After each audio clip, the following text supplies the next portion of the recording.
Este documentário aborda questões relacionadas à raça, nacionalidade e etnicidades a partir dos olhares e perspectivas de mulheres guinenses em diáspora no Brasil e em Portugal. Com um recorte determinado por vivências e experiências nas universidades públicas brasileiras e portuguesas, buscamos apresentar as histórias dessas mulheres de diferentes faixas etárias, etnias, classe social e geografias. As mulheres guinenses em migração temporária são as protagonistas deste documentário. A partir das suas chegadas de diversas formas e épocas no Brasil e em Portugal, para cursar o ensino superior, elas relatarão suas impressões a respeito dessa travessia.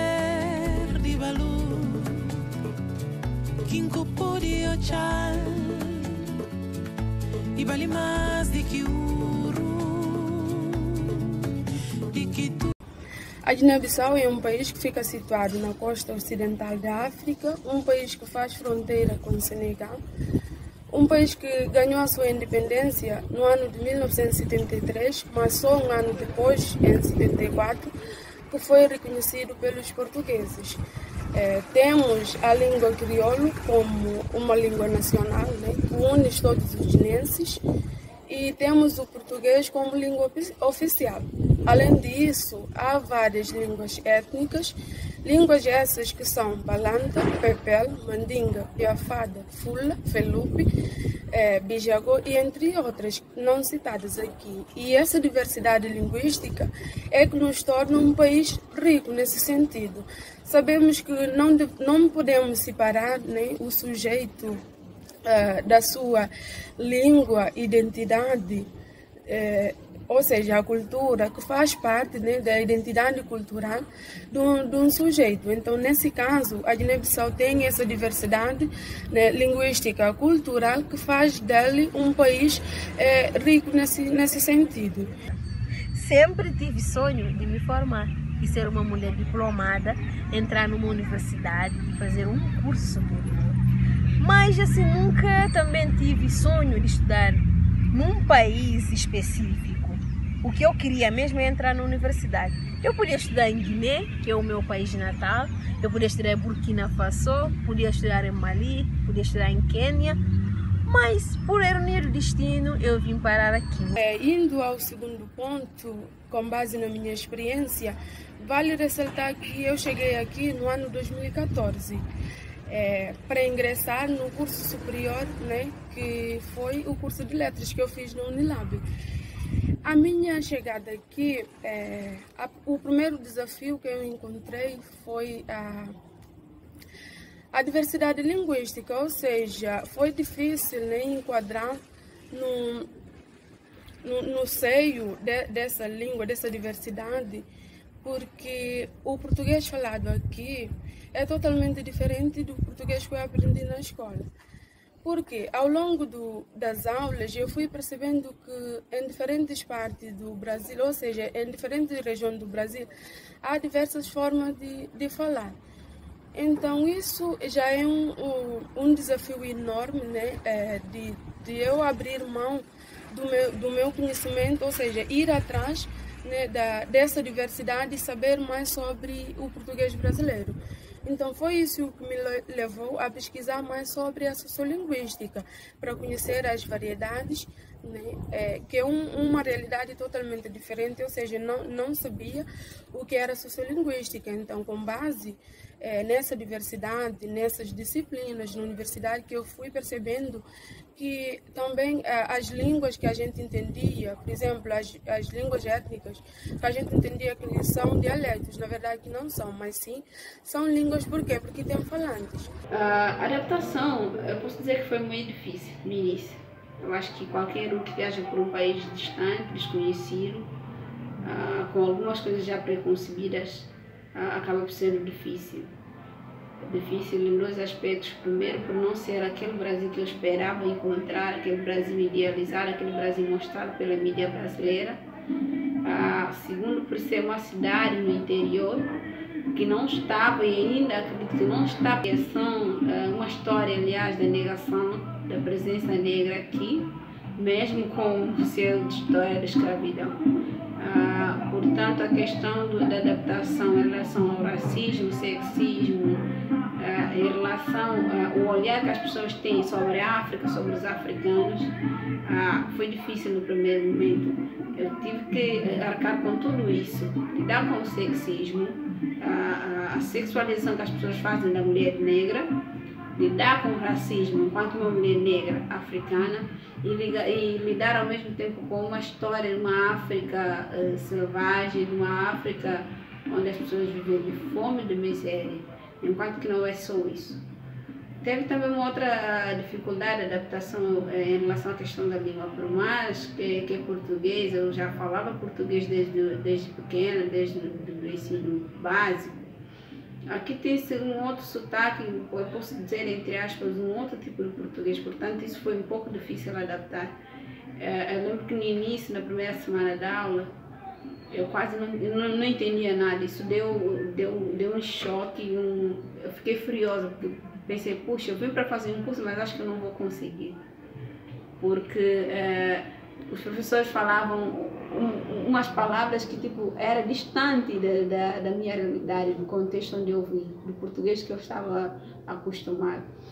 E assim, no dia a dia, eu lembro que uma vez uma senhora falou para mim, você está avexada?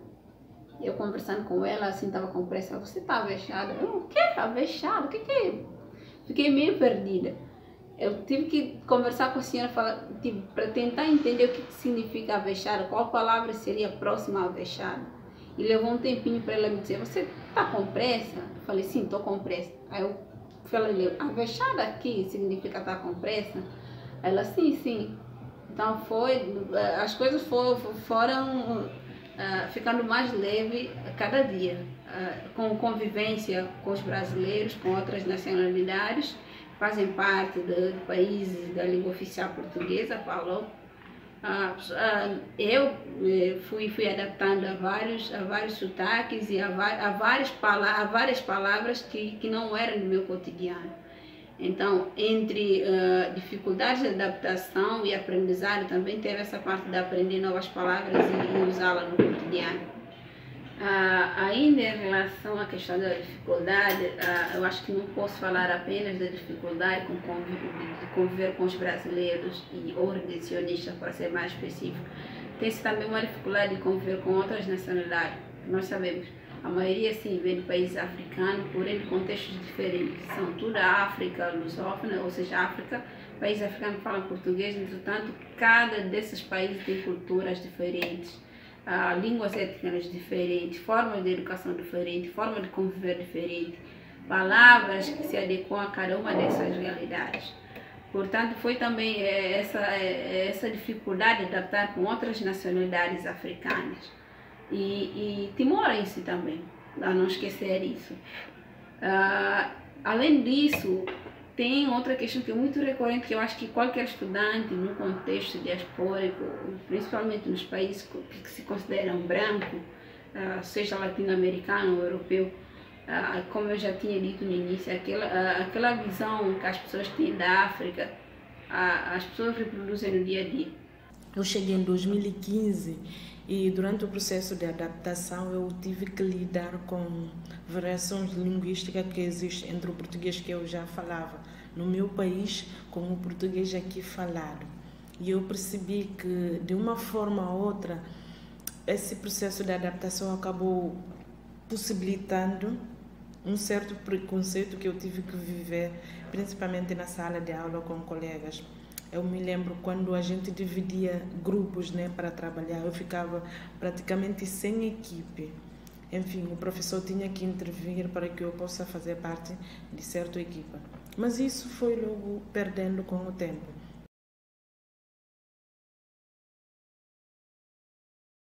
Uma coisa que eu nunca esperava era o racismo, porque é um país que tem mais de 50% da população negra.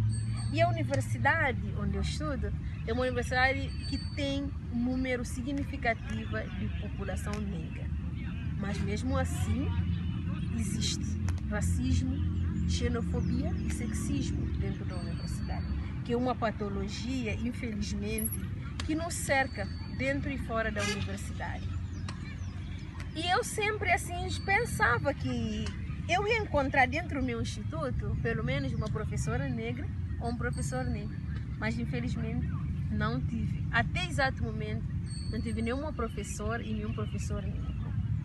Que para mim racismo é uma coisa estrutural, que não depende necessariamente de nós, mas depende de umas pessoas que não soubem reconhecer o lugar de privilégio e que o privilégio eles têm na sociedade.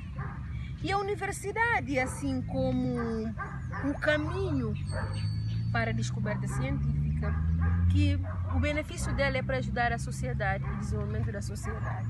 Muitas pessoas se preocupam assim de entrada das pessoas negras dentro da universidade, que é importante sim. Mas o que precisamos mais dar atenção é a permanência dessas pessoas. E como estão sendo o conhecimento dessas pessoas. E como é que as pessoas estão adoecendo pelas questões de raça e questão de racismo. Universidade não é só o conhecimento basta, mas sim a gente precisa de ter a nossa saúde mental e podemos absorver do maior e não estando lá dentro, infelizmente, que precisamos todo dia autodeclarar e todo dia se conformar e todo dia se mostrar que temos capacidade quanto ao nosso colega não negro. E como o conhecimento que a gente é capaz também de absorver e desenvolver esse conhecimento. Eu me lembro no meu primeiro ano da faculdade que eu sou uma pessoa que gosta de fazer a trança. E a minha professora falou assim para mim: menina, por que você não pode esperar no carnaval para fazer essas tranças? Para ela, aquela trança não passava de uma coisa estética, mas sim de uma fantasia. Que para mim não era fantasia. Era uma coisa que eu colocava, que é simbólico também para mim, como uma mulher preta. Mas dentro de uma universidade, uma professora, e ela não é capaz de entender o significado daquilo. Uma universidade, né, que visa, ou seja, que tem como propósito unir os países de PALOP, uma universidade internacional, no caso específico da Unilab, né, que reuniu várias culturas, não só a língua, mas também a cultura e tudo mais. Mas dentro dessa universidade você vê que há muito preconceito, não só a questão de pele e tudo mais, mas a inferiorização dos professores com relação aos alunos estrangeiros. E acredito que não só os alunos estrangeiros, mas também alguns alunos brasileiros que têm a pele negra, nesse caso. E eu vou falar de uma coisa, de uma particularidade meu. E dizer que eu passei preconceito em vários momentos, né, em diferentes contextos, mas um desses preconceitos chamou minha atenção. Foi uma vez que eu peguei uma disciplina, que era literatura, né, no caso. Aí fizemos a prova.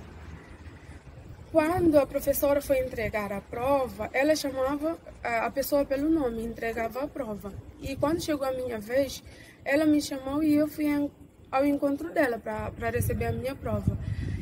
E, abrir aspas, a conversa dela foi a seguinte, na verdade. Edna, parabéns. Você fez uma prova você fez uma prova incrível, né?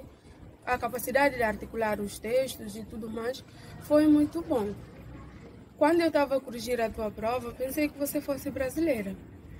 Aí eu pensei, uma professora, inclusive negra, né, que tem essa visão, digamos, do mundo, que é uma pessoa exemplar, porque o professor não só limita em dar aulas dentro da sala, mas sim um professor deve precisa ser exemplo, não só pelos alunos, mas também pela sociedade.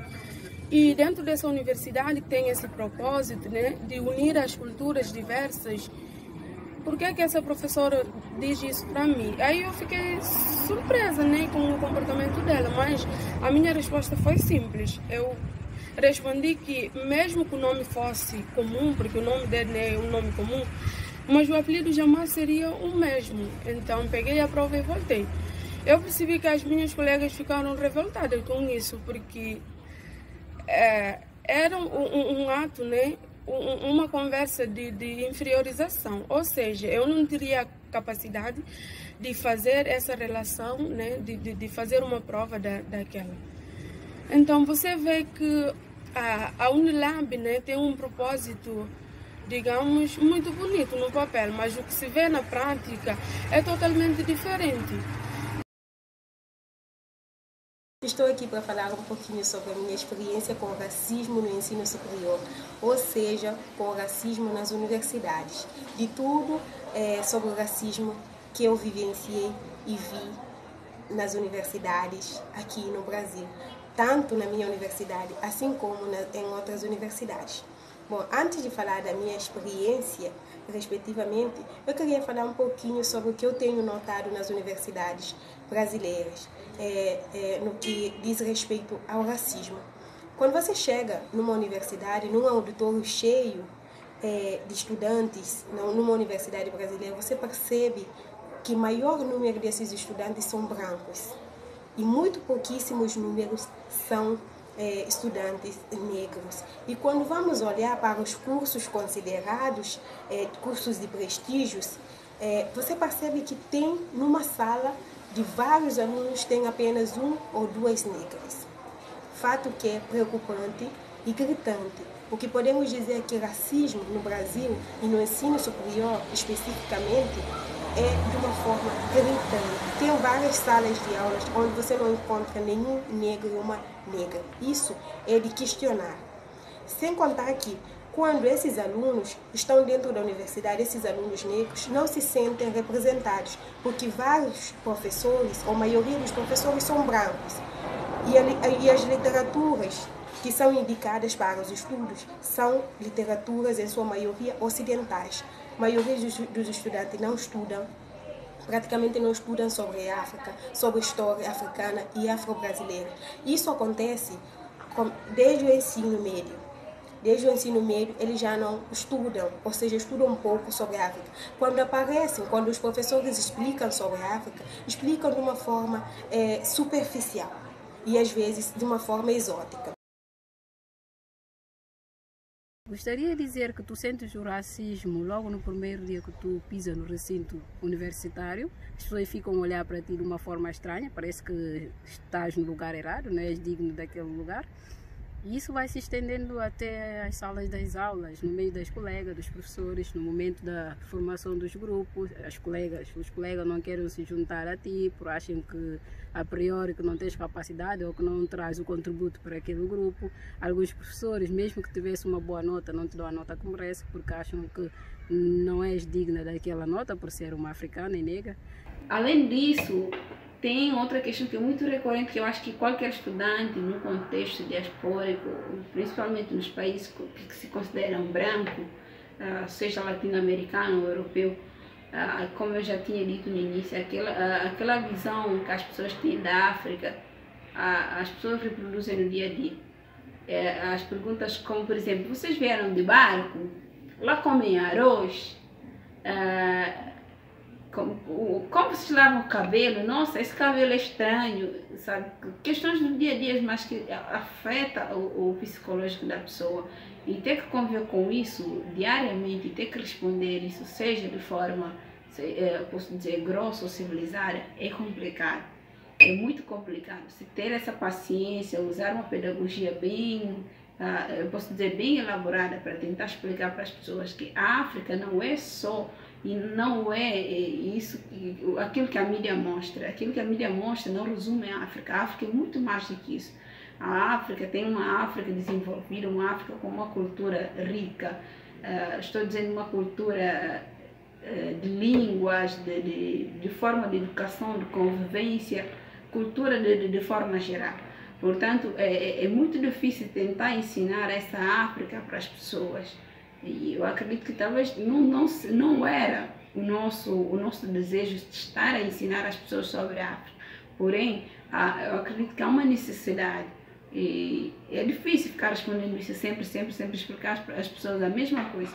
mas acho que é muito importante porque acho que isso leva as pessoas a quererem conhecer essa África que a mídia não mostra, a querer conhecer essa África que os africanos vêm dizer ao longo do tempo, a África não é isso, a África não é isso. E portanto eu acho que isso desperta de certa forma um certo interesse pela África, pela pesquisa e pela desmistificação desse conhecimento propagado pela mídia que não corresponde à realidade africana. Peti, você acha que existe o racismo no Brasil? Você já sofreu racismo dentro e fora da universidade? Você já foi seguida por algum segurança nos lugares públicos? Para todas essas perguntas, eu digo sim, maiúsculo. E outra, vamos parar de fazer pergunta do tipo: você acha que existe o racismo no Brasil? O Brasil é um país racista, ponto. O que vocês acham de um país com a maioria da população negra, segundo o Instituto Brasileiro de Geografia e Estatística, não ter, por exemplo, uma maioria no Congresso, ou ter, por exemplo, uma maioria no Supremo? O que vocês acham? O racismo no Brasil é estrutural. Não é apenas de um coleguinha, não é apenas de um vizinho. Lidamos com atitudes racistas todos os dias, não só dentro da universidade, fora da universidade também, nos shoppings, nos supermercados. Eu fico muito triste. Para mim, eu acho que a palavra triste se torna bem pequena quando eu saio todos os dias para caminhar nas calçadas e as pessoas mudam de calçada. Ou aqui quando eu saio no museu para fazer caminhada e as pessoas mudam da direção. Então, ser mulher africana, negra aqui no Brasil, por algum momento passamos por atitudes humilhantes. Pode ser direto ou indiretamente. E digo mais, ser confundida por uma diarista dentro do elevador do meu prédio, por os vizinhos desconhecidos. O que isso significa para vocês? Para mim é racismo. Ah, Peti, isso pode ser qualquer coisa, pode significar qualquer coisa. Não. Eu estava subindo para o 10º andar. Estava de mochila.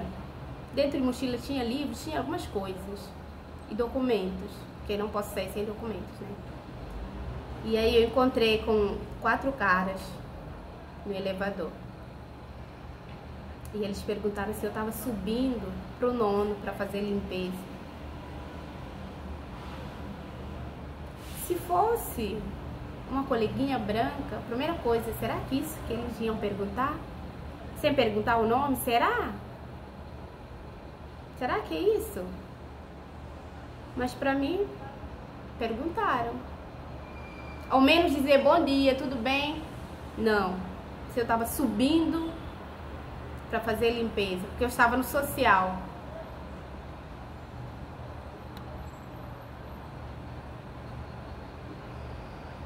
Né?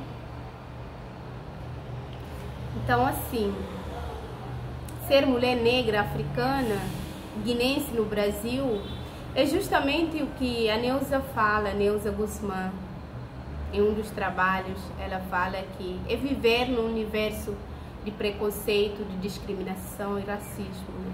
Além de passarmos, claro, por momentos de xenofobia. E a outra coisa que eu quero aqui comentar é sobre a má impressão e falta de conhecimento que muitos brasileiros, né, têm sobre o continente africano. Por exemplo, eu fui perguntada várias vezes: né, no vosso país vocês têm seleção de futebol? Vocês têm presidente da república? Enfim, são questões que me levam a refletir o quanto as pessoas têm má impressão sobre o continente africano. Uma vez eu lembro que nós estávamos discutindo, né? O assunto era o estupro na sala de aula, e aí o professor estava pedindo opiniões das pessoas e uma menina brasileira começou a comentar e disse assim: o estupro faz parte da cultura dos africanos.